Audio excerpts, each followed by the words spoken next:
All right, so there's something in this room right now that we all have in common.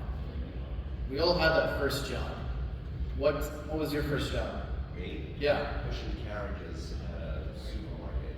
Kid, not an MSP, so Yeah. service industry. Anyone else? Any cool first jobs? Cool? No. Yeah. Paper boy. There you go. I delivered papers for about a year. Installing Bose professional audio equipment. Well, That's too cool. yeah, way too cool for a first job. Mowing football fields. Okay. So the point though is most of us, except for Bo's guy over there, didn't start in tech. Started in the service industry.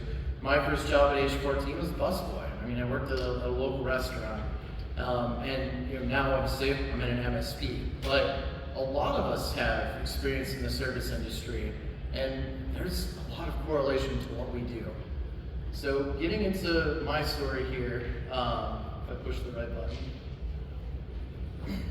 I've worked in restaurants or tech my entire life.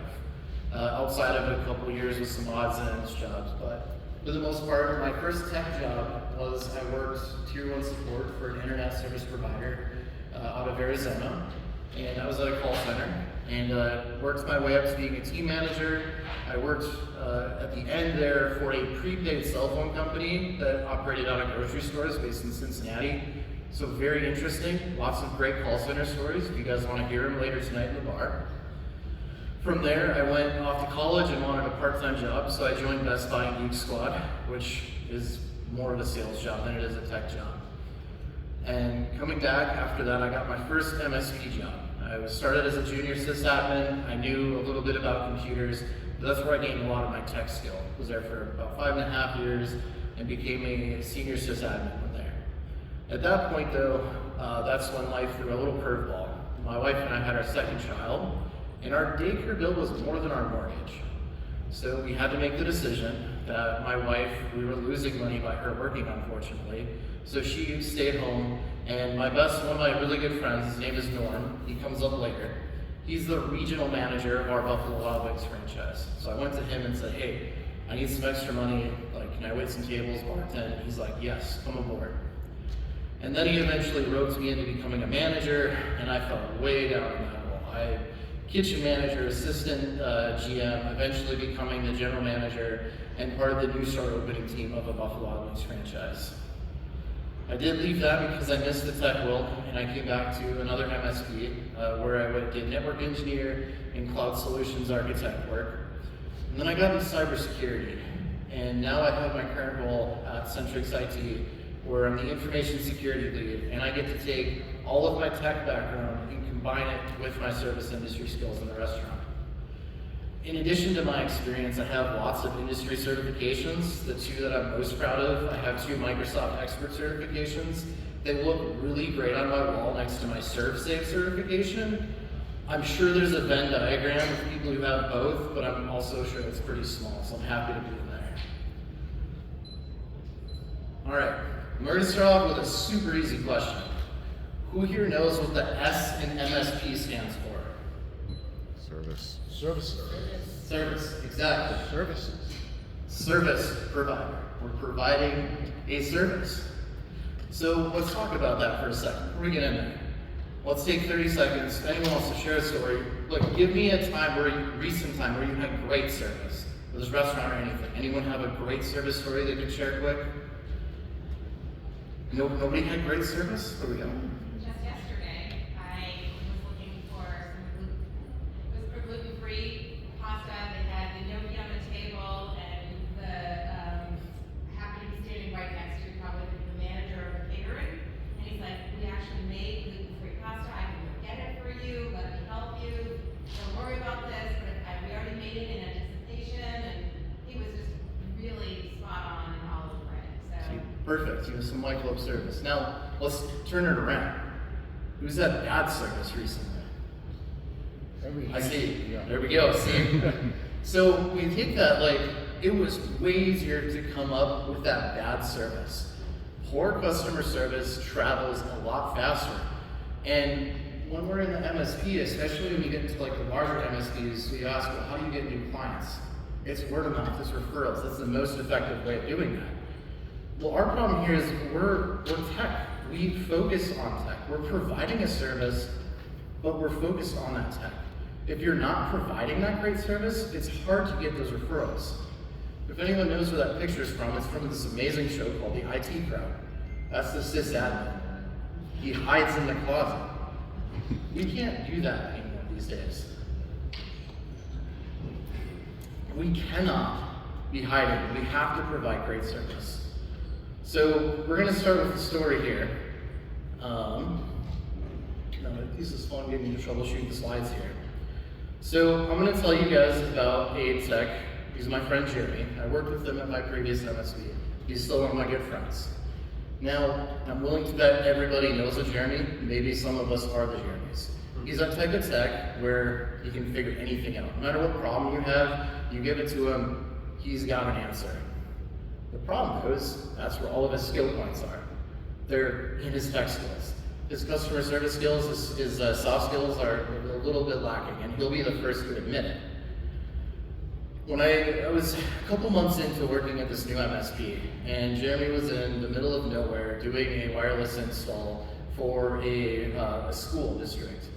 And Jeremy, that was his specialty. He knows everything there is to know about Wi-Fi. I tried getting on his level. I have my CWNA, Certified Wireless Network Administrator. I fell asleep to that book every time I tried studying it, and the more I learned about Wi-Fi, the more I realized it's just black magic. I don't understand how it works. But Jeremy understands all that. So this was a new wireless install. He set up all of the systems, but it wasn't working. And he's sitting there, he was trying to troubleshoot it, couldn't figure it out, things weren't working, and the tech coordinator is getting upset. Now, if anybody has worked with tech coordinators, you know that there's two types. There's the tech coordinators who are teachers, and they don't understand tech, but they have this role, and they're just trying to get through the day. But you have the flip side, the tech coordinators that are great at what they do, they're great at tech, and they also happen to be a teacher. This was this guy. His stuff was solid. He knew his stuff in and out. He did not appreciate Jeremy starting to blame his infrastructure, saying it was the switches, it was the servers misconfigured. But to Jeremy's point, I mean, the APs looked good. Like there wasn't any common issues you could find. To make matters worse, Jeremy had a crew schedule. So he had to leave in the middle of this project, and it wasn't working, and the tech coordinator was super mad. So I get a call on Friday, and that's when I learned about all of this. Additionally, on Monday, I'm supposed to now drive 8 hours to go fix this. So of course I said yes. And on Monday comes, I'm driving, and I'm like, how am I gonna do this? Like, Jeremy knows way more than me. I'm way over my head. This is far before me getting the CWNA. And as I was thinking about it, I'm like, I've done this before. This is what I did in the restaurant world. I would get sent to other restaurants, things weren't working, and I would go there to improve operational efficiency or fix things or just help them out. And the way I did that is a lot of soft skill. You're going in there, listening, collaborating, being empathetic, working with the people there, putting in the long hours. So I was like, that's what I'm doing. So we get there, and I'm transparent. The first thing I say is, hey, I'm gonna be honest, Jeremy's worked on way bigger network issues than I have, but I'm here to help. We're gonna work together. We have the resources. We're gonna fix this.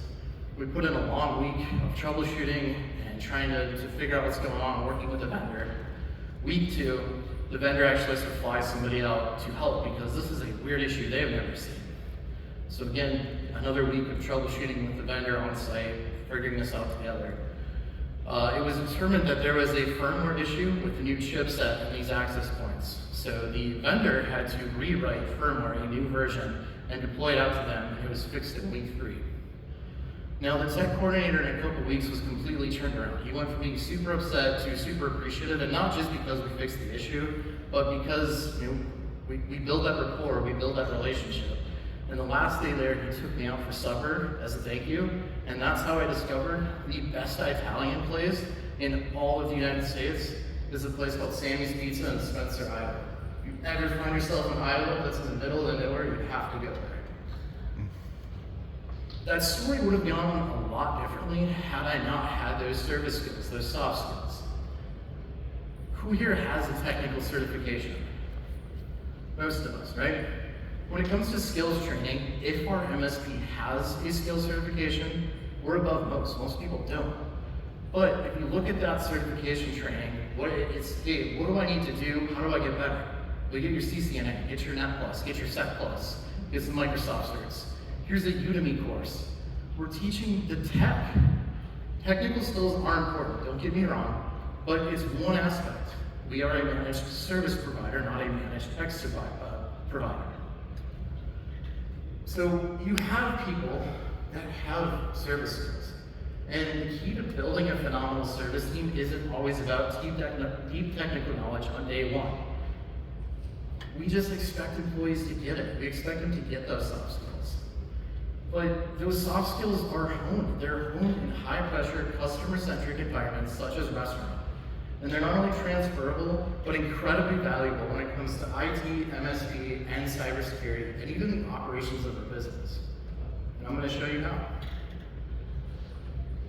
So we're going to start by going over the different areas and positions of a restaurant. So we're going to start with the first thing you see when you come in. You see this right here. This is the host stand. So we've all eaten at a restaurant. We all know this. We're going to run two scenarios. So scenario one is you come in and you get you see the hey, thanks. One, okay. Not great. We all know that person, right? We don't want to hire that person. Well, let's run two. You get the nice, friendly person. Hey, thanks for coming to Hefty Tacos.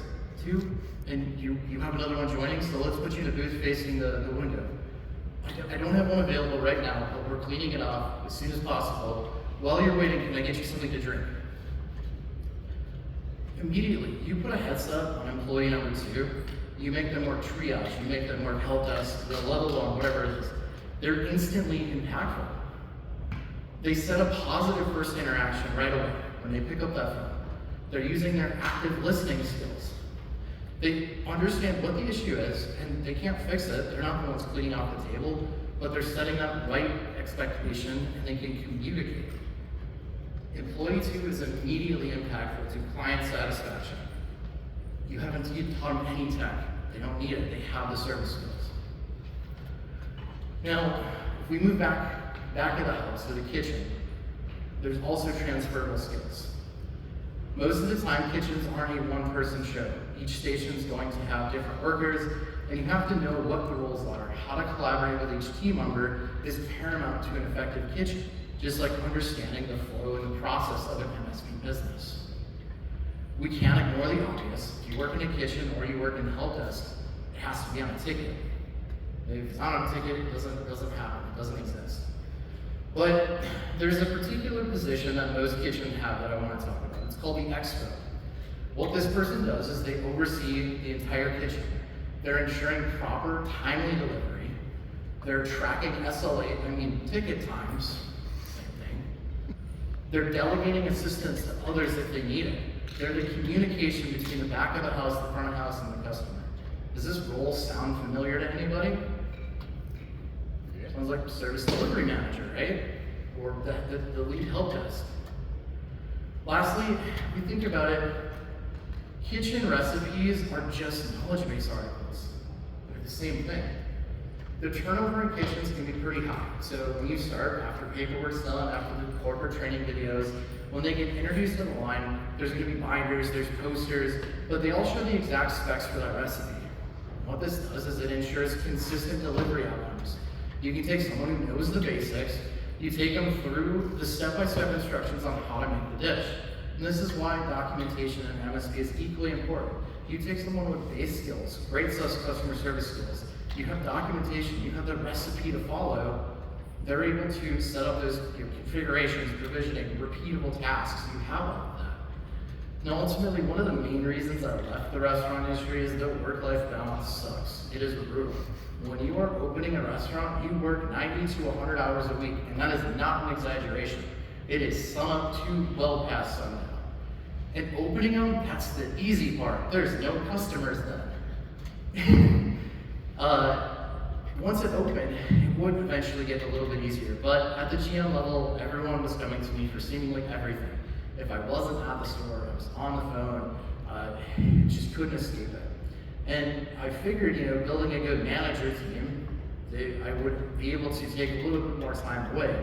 You would think that they would be able to manage the situation. It's in their job title. But eventually I realized that my staff can't read my mind. Think about what we had documented at the time. We had opening procedures, we had closing procedures, we had recipes documented. When people were calling me, they weren't asking, hey Josh, how many ounces of lettuce go into a buffalo chicken wrap? Well, it's 2, but they weren't calling me for that, right? So what I did is I started documenting every SOP that I could think of, and things I did on a regular basis, and building a binder, a knowledge-based binder. And then whenever they called me, the first thing I said is, hey, did you go to the binder? Did you read the binder? Did you check the binder? If they didn't, then hey, go read that, call me if you have any questions. Sometimes they did, and then instead of, hey, this is the answer, this is what I do, trying to walk through them and build those critical thinking skills. And like, hey, what do you think you should do in this situation? Now in doing that, and training that way, eventually it did get a little bit better. I still got phone calls, but it wasn't near as many. But what that freed me up to do was I was able to devote way more time on the business side of the operations, such as marketing, making partnerships to grow the revenue rather than working in the business. That work-life balance got a little bit better, all because I just started documenting and training how to do differently. That is something as you're growing your MSP, it's a great skill to have. If you're working in the business, it's very hard to grow. We're going to talk a little bit more about things that happen in the kitchen. Hardware failure. It happens on a weekly basis, if not more. If you're a McDonald's ice cream machine, definitely wait. So funnily enough, this is where I took my IT skills to the restaurant.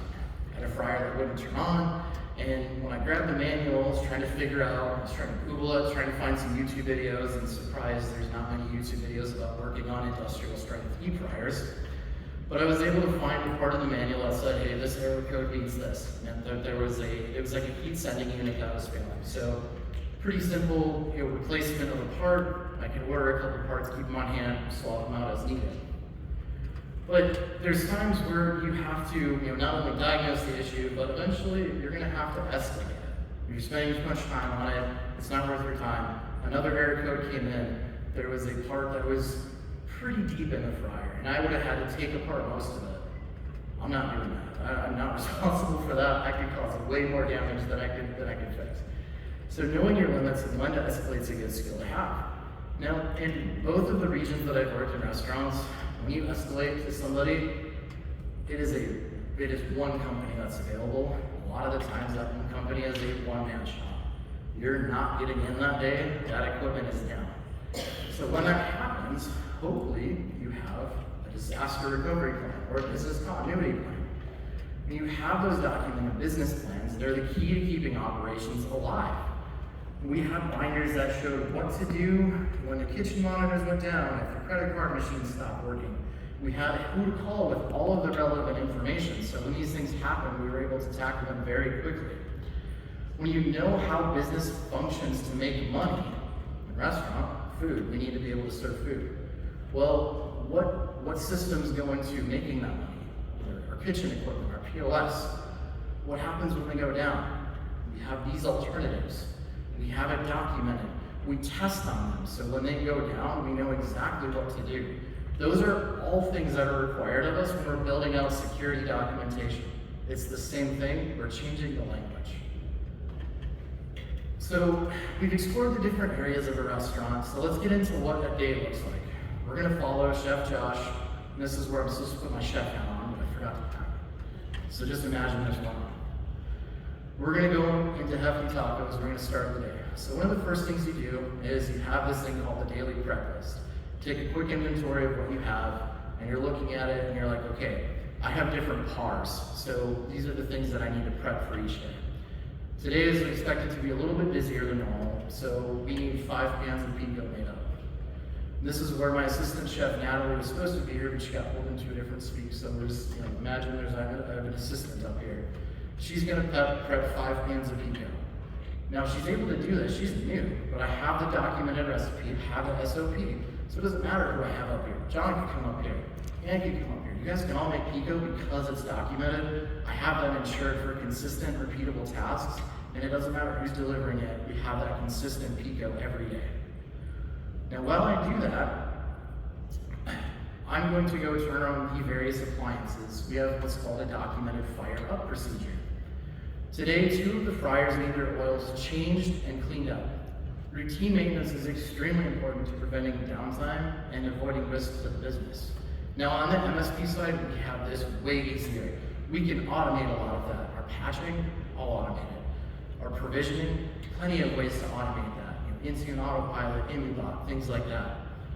But on the restaurant, like a little different. And even when you have those automations, you'll still need the checklist to ensure that they get done the same way to build that automation.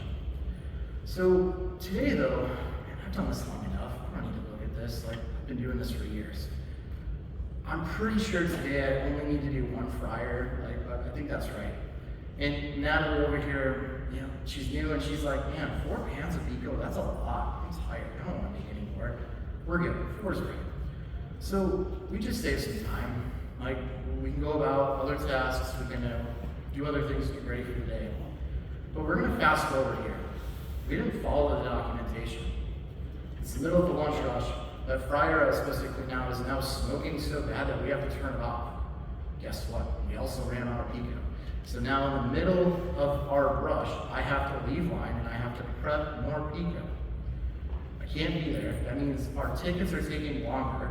We're not meeting our SLAs or our ticket times. Customers are getting upset. We have poor CSAT. All of this could have been prevented.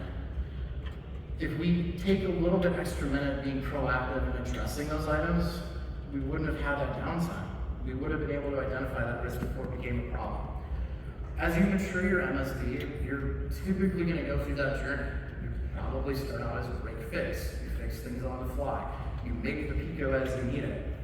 But then eventually you're providing more of that routine maintenance. You're going to be doing audits. You're going to be doing reviews. Making sure you have enough pico when it comes time to it. You're addressing those issues before they become problems, and you're ensuring that business operations run smoothly. We're going to talk about communication.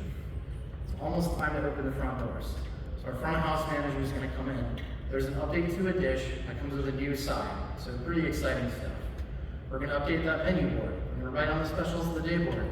We're updating our social media accounts. We're updating the website. We're delivering our marketing campaign to people who have signed up via email, SMS. As staff come in, we're going to hold alley rallies, which is the daily stand-up of the restaurant world. We're sharing that information. We're making sure everyone is on board and trained to that. We're going to have the staff teach the other staff that come in the afternoon. This process should seem familiar. We all have change control, right? We're communicating those changes. Yeah. When a change is made, we need to proactively communicate those to the staff, to the client, and depending on the change, it should come from more in an email. Maybe it's a Teams post. Maybe it is something exciting, or we're going LinkedIn, we're going website, or we're doing some sort of marketing. In the daily stand-up, the project team, hey, we completed this project for this client yesterday, help desk. If this generates tickets, please let us know so we can help you. We get a pretty quick root cause. Simple things, it all comes down to communication. Well, let's think about this another way. When you're doing your incident response planning, you should have an out-of-band communication system. So if you talk via Teams and your Microsoft tenant gets compromised, well, now the attackers know what you're communicating. You need an out-of-band system. The one that we use at our MSP is an SMS marketing platform. This was made to send out SMS blasts to customers, but instead of selling them stuff, what we're doing is saying, hey, there's an emergency, like this is our emergency broadcast notification. Please go to this site for more information. And this site leads to a Squarespace website that we just have to be able to update notifications on. So we're using the skills that I use in the restaurant world, but we're applying it to IR. And it's the same thing, you're just changing the wording around.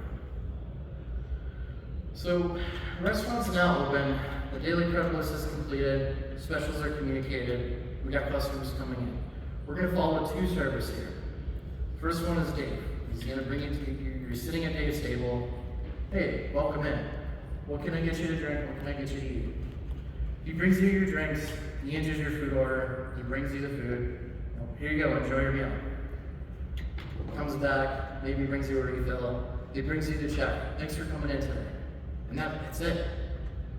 Did Dave do anything wrong? He didn't. And that's the bare minimum. The customers came in hungry, that was their problem. They submitted a ticket, we delivered the food, we completed the ticket, they're not hungry. That's as far as we went. Now we're gonna follow Holly. She gets a table at the same time, she's gonna grab the order, bring the food, but after a few minutes, she's gonna go check in. Hey, how are you guys liking the shrimp tacos today? Oh, you like them, but they're a little bit too spicy? No problem. Let's get you some extra water, and I'm gonna get you a side of sour cream. So she's gonna bring those things, and then check in. Hey, did that help? Oh, perfect. I'm glad you love them that way. I like the shrimp tacos too, but they're a little spicy for me. So next time you come in, definitely order them that way. This is one of the things that I train on at meetups. I'm gonna let you know on a secret. There's nothing special about meetups, except their Asian zing sauce. It's really good. But how many places you can go to watch sports, to grab wings? Tons, right? But if the staff go out of the way to give you that white glove service, if you come in and they talk about your favorite sports team, if they cheer alongside you, if they talk shit about your sports team, you're building that rapport, you're building that relationship. You're not just there for wings and beer, you're there for that service. You're coming in for that unique experience, right? That mini table touch that Holly did, that's just a brief mini QBR. Not only did she ensure satisfaction, but she built rapport. She proactively addressed an issue for the next time. We train staff on this, it's gonna lead to consistent communication and follow-up. And just like meetups isn't special, most of us in this room aren't either. Everyone in here should be able to troubleshoot tech problems, right? That's just the minimum. If we go further, we aren't just serving them wings. We aren't just fixing their tech problems. We become part of their experience. We become an extension of their business. We become someone who they look forward to working with and seeing, and most importantly, they refer us to others because of our service. All right, we're getting to my favorite slide here. This is the busiest part of the day. Servers are getting double sat, tickets are flying into the kitchen. Holly gets double sat, which means you get 2 tables at the same time, and it's a complete disaster. But she's organized. She has each of their orders on a separate page in her order book. She's gonna ring in appetizers first. We're gonna grab refills. We're cleaning a table off. Oh, we get sat again. We're gonna put in the rest of the order. We're gonna greet the table. We're gonna go grab drinks. We go back to grab the drinks. Oh crap. The dishwasher can't keep up. We're out of cups. What do? Holly thinks on her feet.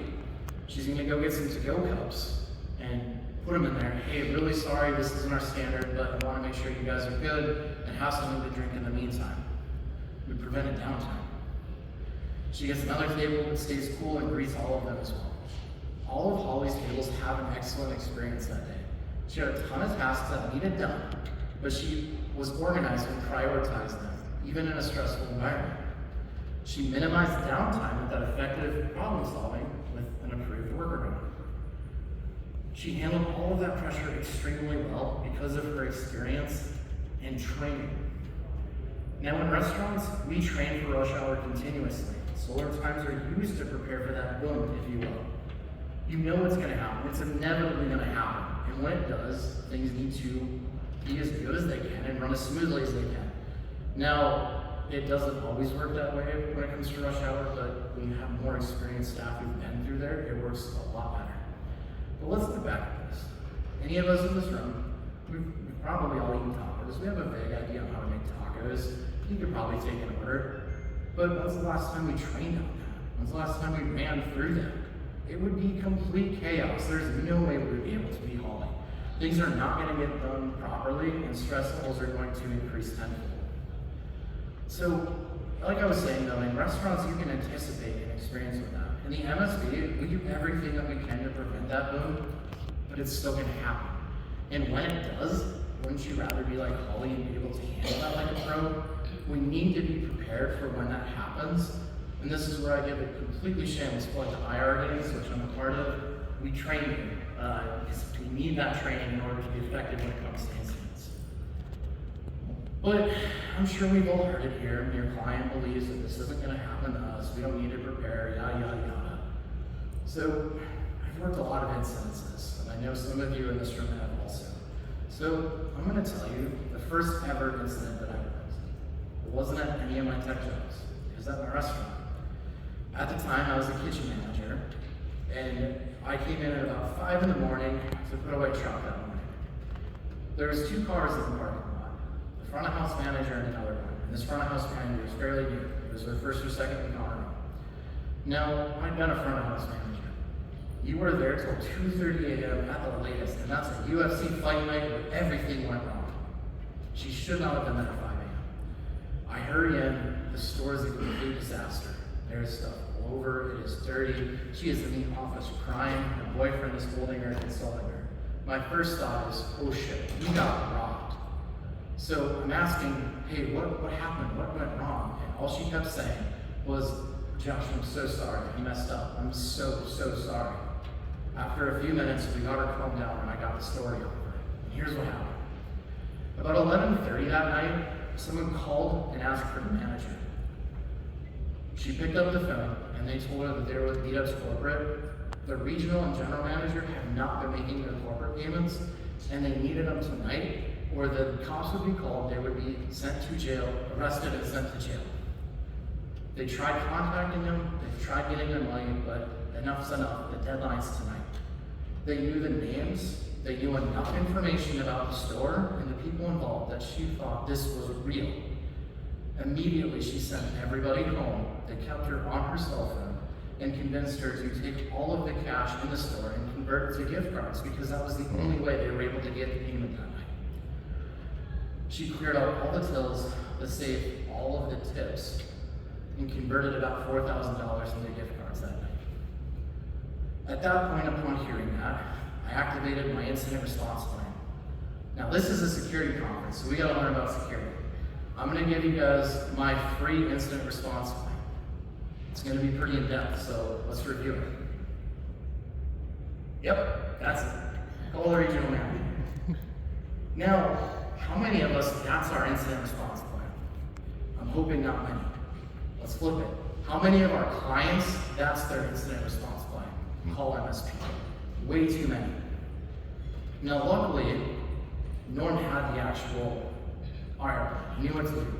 So we called in some extra staff to help with the cleanup and the setup of the day. We called the franchise office and let them know. They cut a check to replenish the tills and the tips. We knew it was going to be a long day, so we needed to take care of the people. He sent me across the street to get breakfast for everybody. I returned with breakfast and a $10 gift card as a souvenir. I thought it was hilarious. He didn't like that. Afterwards, we reported this to the corporate and other stores in the franchise so we can communicate and ensure no other stores would get hit with the scam as well. Sure enough, over the next 2 weeks, we received 7 calls across our franchise trying to do the same thing. And from there, we also incorporated it into our training. So we added to our training packets of, hey, these are things to watch out for, and making sure that we didn't fall victim to it again. Those are, if anyone's worked an incident, those are all things that we encounter. Those are all things that we need to do. There wasn't a lick of technical work in that incident, but it's extremely relevant to the incidents that we work in the MSP. Business answers, not technical answers.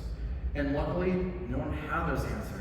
We had the plan, we executed it, we were able to open the store on time and operate business as normal. All right, so it's been a long day. Finally, it's time to start closing up the restaurant.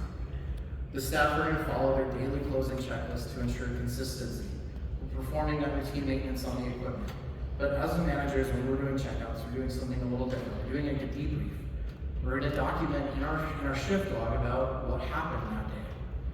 That documentation and knowledge sharing at the end of the shift is extremely important to review. What went wrong? Here's a list of events that happened today. Here's what went wrong, here's what went right. Here's why it went wrong, here's why it went right. What can we do to continue that? What can we do to have that culture of continuous success and build that improvement? Maybe it's things like, hey, we did need an extra server on. We needed to prep more people. On the MSP side, this didn't look like, yeah, I did an on-site visit and that network rack is a disaster. We need to sell a project to fix that. Or hey, I remoted in and like your software is pretty out of date. We should probably take a look at why this isn't being applied. But also, when I was describing that post-incident, that post-shift log, it sounds a lot like a cap.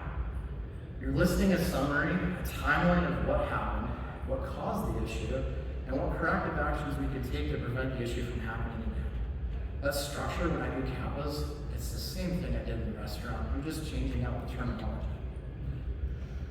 So, as we've seen, a lot of what I do in cybersecurity and my operational skills, they've come from my time in the restaurant world. They absolutely carry over to my daily tasks. I'm still a little bit hands-on, I still do some technical side, but most of what I do is the same thing I was doing in a restaurant. So there's some operational mindset things that I want to share we can do with our MSPs. First one here to talk about is the whole compliance side of the MSP. Now when you're opening a restaurant, there's quite a few inspections and checks you have to pass before being allowed to serve food. We don't have those same hoops when it comes to opening an MSP. In fact, my youngest just signed up for skating. So the first day we were at the skating rink, and the rink over, there was a guy driving the Zamboni cleaning the ice, and I'm like, oh heck yes. If I'm gonna be here for an hour, every week, I'm going to volunteer to drive the Zamboni because who wouldn't while my kid does the skating lessons. So I went up to the coordinator and I was like, hey, I wanna drive the Zamboni and clean the ice, I'll volunteer, how do I do that? And she's like, great, when are you free on a weekend? Well, what do you mean? And she's like, well, you have to take a boot camp on ice maintenance, and you have to pass a test to be certified. So let that sink in for a second. The barrier to entry to becoming a Zamboni driver is higher than becoming an MSP. I did not take that boot camp yet. I maybe will add it to my certification, we'll see. But more and more of our clients, they're gonna have those regulatory controls that we need to comply with. So the biggest one we deal with on the restaurant side is that health inspection. And for the longest time, at the first beat-up store I worked at, we had a rather lenient health inspector, to put it lightly. She was older, divorced, a little bit heavy set, a heavy smoker. If you wanted to pass, you followed her around the store, you listened to her bar stories, you followed her outside while she smoked a cigarette, or one, or two, or three. She came in, she found some things to mark down. You never got a 100, you got a 95 or a 97, and that was it. Now, the store wasn't a mess by any standards, but it wasn't perfect. We didn't train on what we were supposed to do. One day, the health inspector showed up. It wasn't her. She was out sick for a month. So this guy was filling in. I wasn't at the store this time, but the news certainly got on the franchise. Because the store wasn't subjected to an actual audit for some time, these requirements were not top of mind. They weren't being trained. And that led to the first ever failure in our franchise of a health inspection. Now, there wasn't anything like super gross, like I promise you won't be grossed out. It was minor infractions, but they all added up. And when that happens, you have 7 days to fix those infractions, and then you're subject to a re-inspection. How many of our clients say, hey, I need to be HIPAA certified, I need to be this next week? It doesn't happen that way, right? It doesn't happen in the restaurant industry either. They didn't pass that second inspection. Now things are serious. They had, I believe it was another 2 weeks to fix those, and if they didn't pass that third inspection, there'd be a fine and a suspension of that food license for a set amount of time. And thankfully, franchise office sent people there, we got it done, and we did pass that third time. That manager was in the hot seat for quite some time. This could have been avoided. We had an app that we used for our corporate quality checks. We built a compliance program into this app where we would go around and do these checks 3 times a day. We built it out per store to follow the flow of the store. Had the manager had been following that instead of just checking the boxes every day, assuming it was done, it could have been avoided. When it comes to our clients, we also shouldn't be blindly checking the boxes and assuming that those things are done. We need to understand those regulatory requirements and standards and hear them. We need to understand the importance of those, of the safety, the security, the compliance. And if we understand it and we have a process for it and we follow it, we can be prepared and up to date with our evidence, and we can pass that inspection with flying colors. The next thing we're going to talk about is the menu. Our menu is our service catalog as an MSP. One of the first things you learn as a new front of house staff is that menu knowledge. And you use that knowledge to help customers and tailor their experience, as well as upselling and cross-selling techniques. You can use those same concepts in the MSP. If we know what services and tools we offer, we can recommend things. Hey, we offer VoIP, or we can run cables. We can do this hardening project. Maybe we do want it. Hey, we have a higher security bundle. I mean, these are all things that we should, all of us in our MSP should know. Again, we're providing a service, and even if you're a tech, there is a level of service, there's a level of sales, if you will, that we should be educated to. If our staff don't understand those, guess what? We just go back to fixing tickets. We go back to just serving the food, the base experience. There's nothing wrong with it. We can do way better. It's much easier if we upsell our current clients than it is to get new customers in the restaurant, new clients. Now, from an operations level, this is what I do in my department. I run it like I ran in the kitchen. The same concepts we help us understand costs and profitability. When we look at restaurant COGS, or cost of goods, pretty easy to visualize. They're made up of all the food ingredients, the labor that goes into it. MSP side, same thing, but we're looking at like software licensing costs, and labor's a little weird because it's both cost and revenue. But it's really the same thing, and it goes into, we need to know our costs to figure out how much we charge. In the MSP world, we have a workaround. We can go on Reddit and ask how much to charge, and someone will say $250 a seat, job done. But also on there, we always see about time tracking. That's a hot topic in our industry. I'm not here to solve it, but I want to give it a quick, here's how I talk about it in the restaurant. Because again, our bonuses, our KPIs in our restaurant are tied to keeping our COGS, our cost of labor low. And there was a time working in the kitchen where at night they would start cleaning for the night, and they'd use these to-go containers to put about 20 different sauces in. And these were the big to-go containers, and they costed about $1 a piece. So 20 bucks a night. It doesn't sound like much, but that's literally 20 bucks a night we're throwing away. I mean, I wouldn't reach into my wallet and just throw $20 in. So I educated our staff on it and said, hey, that's what you're doing. I understand you're trying to get out of here quicker, but it doesn't take long to run these things through the dishwasher. And we're doing $20 a night. You take 20 times 7, it's $140. Take that times however many you want. Like, you guys want raises, your raises are going in the trash. Take it back to the MSP world. We're looking at your menu. Say you have a cheeseburger stand. You have one thing on your menu: cheeseburger and fries. Sell it for $10. Keep it easy. The food cost to make that $10 cheeseburger is $2. You have a cook that makes $15 an hour. So let's say you sell 10 burgers in that hour. Your food costs are $20. You pay your cook $15. So at the end of the hour, you're left with $65 in profit. That's a pretty good margin. When you run the numbers, and again, for the sake of simplicity, let's say you run the numbers and you're like, wait a second, it was only $40. Well, why? Well, let's go back. People are asking for water, they want those to-go cups, they want extra lettuce, they want extra ketchup, salt packets, extra napkins. All those are freebies, but you still need to account for them to make sure that that bottom line, to make sure that that $10 cost has enough margin built into it so it's priced effectively, right? Those 10-minute quick fixes that a lot of us do, we're not accounting for them. How do we know how profitable we are? We don't understand the cost. So we have to make sure that we account for all of that to, again, make sure we have that margin built in. This 10-minute quick fixes that up. All right, we're getting to the closing time, so let's recap today. If you take the lessons learned back today, you can expand your hiring. You can onboard impactful team members much faster. If you have those service rock stars, you can boost your service outcomes and client satisfaction. Well, let's say you have a full team. That's awesome. Kudos. We can still talk about the power of service skills. I'll leave you with an exercise. Now, I'm all about local restaurants, support local, I love local anywhere I go, but sometimes you have to go to the chain restaurants.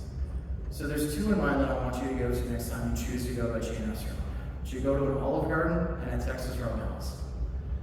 One of those, they operate off of, hey, we have our document procedures, we understand there's gonna be big turnover, like, we're just gonna focus on the food and making sure we have the procedures and we can get people in and out because they're not gonna stick around.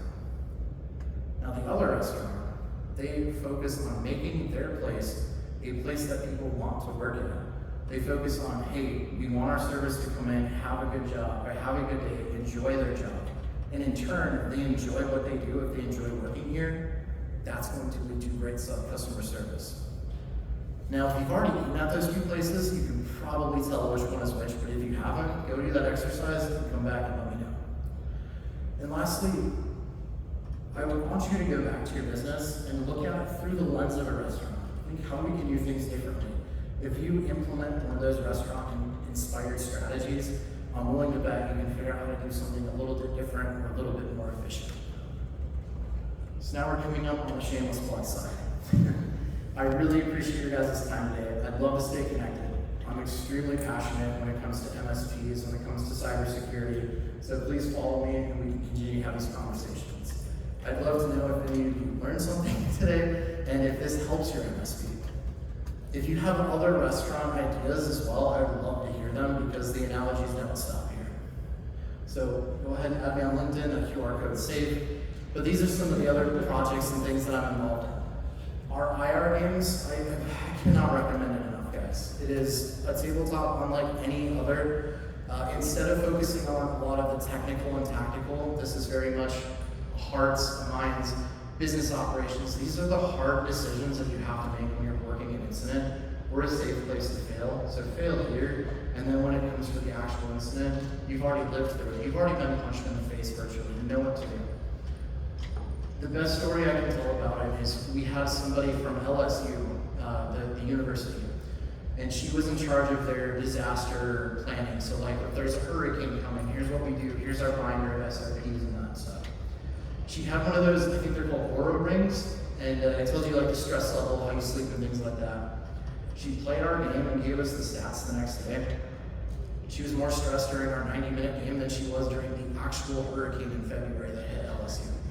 So if that tells you anything about it, don't know this. Additionally, I co-host MSP Community Live most Fridays at 10 a.m. Central Time. I'm with Henry Tim from the Tech Degenerates, which is also up there, as well as Matt Topper, which we should all know. We take the stories that people post to Reddit, they're not afraid to post to Reddit, and we discuss them on air without flaming them in the comments. And lastly, the Tech Degenerates is an amazing organization to be in. So if you're looking for a tech community that is very welcoming, that is full of awesome people, can't recommend that enough. Well, that's all for me. Again, thanks for coming. I hope you guys all have a great day.